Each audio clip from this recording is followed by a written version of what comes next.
ಗ್ರಾಮ ದೇವತೆ ಜಾತ್ರಾ ಮಹೋತ್ಸವ ಜಾತ್ರೆ ನಡೆಯೋ ಟೈಮಲ್ಲಿ ಬಂದಿದೀವ. ಆಯ್ತು ಅಂಕಲ್. ನಿಧಾನಕ್ಕೆ ಹೋಗ್ರಿ ಇಂಥವ್ರ ಅಂಕಲು. ನಾವು ನಿಧಾನಕ್ಕೆ ಹೋಗ್ತಿದ್ರು ಜೋರಾಗಿ ಅನ್ಸುತ್ತೆ, ಯಾಕೆ ಅಂದರೆ ಗಾಡಿ ಸೌಂಡ್ಗೆ. ಓ ಹ್ಞೂ ಸರಿ ಅಂಕಲ್. ಅಂಕಲ್ ಅಂದರೆ ಅಂಕಲ್ ಜಾತ್ರೆನೇ ಇವತ್ತು. ಇಲ್ಲಿ ನಾವು ನಿಧಾನಕ್ಕೆ ಹೋದ್ರೂ ಜೋರಾಗಿ ಅನ್ಸುತ್ತೆ ಗಾಡಿ ಸೌಂಡ್ಗೆ, ಅದಕ್ಕೆ. ಓ ಹಾಂ ಸರಿ ಅಂಕಲ್. ಪಾಪ ಊರಲ್ಲಿ ಜಾತ್ರೆ ನಡೀತಾ ಇದೆ, ನಾವಿಲ್ಲಿ ಬರ್ರೋ ಅಂತ ಹೋಗ್ತಾ ಇದ್ರೆ ಗಾಡಿಗಳು ಫುಲ್ಲು ರ್ಯಾಶ್ ಆಗ್ಬಿಟ್ಟಿದ್ದಾರೆ ಊರವರು. ರೈಟ್ ಹೋದ್ರೋ ಲೆಫ್ಟ್ ಹೋದ್ರೋ ಇಲ್ಲಿ ನೀವು ಕೆಚ್ಕೊಂಡು ಹೋಗ್ಬಿಟ್ಟಿದ್ದೀರಲ್ಲ, ಬೈತವ್ರೆ ಫುಲ್ಲು. ಧೂಳೆದೋಳ್ಬಿಡ್ತು ಅಂತ ಕಡ್ಡಿನೇ ಎತ್ಕೊಂಡ್ಬಿಟ್ಟವ್ರೆ. ಇಲ್ಲಿ ಜೋರಾಗಿ ಹೋಗ್ಬೋದು ಬನ್ರಿ.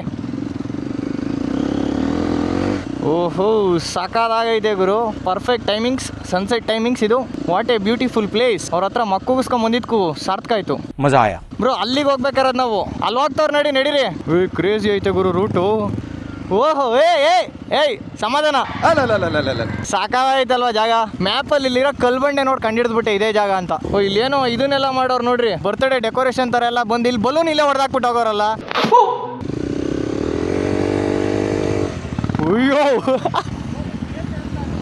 No bro. Hi bro. ನೀವು ಅಲ್ಲಿಂದ ಬರುವಾಗ ಮನೆಗಳ ಮುಂದೆ ಎಲ್ಲ ಎದ್ ನಿಂತ್ಕೊಂಡೆಲ್ಲ ಬಂದ್ರ ನೀವು ಸೈಡ್ಲಿಂಗ್ ಮಾಡ್ಕೊಂಡು. ನಮ್ಮನ್ನ ಹಾಕಬಿಟ್ಟವ್ರಲ್ಲಿ ಫುಲ್ ಧೂಳೆ ಬುರ್ಸ್ಕೊಂಡೈತೆ ಇರ ಜಾತ್ರೆ ನಡೀತೈತಿ ಇವತ್ತು ಅಂತ. ವಾಪಸ್ ಹೋಗುವಾಗ ನಿಧಾನಕ್ಕೆ ಹೋಗ್ರಿ ಹಂಗಾರೆ. ಏಯ್ ಬಿದ್ದೋಗ್ಬಿಟ್ಟೆ.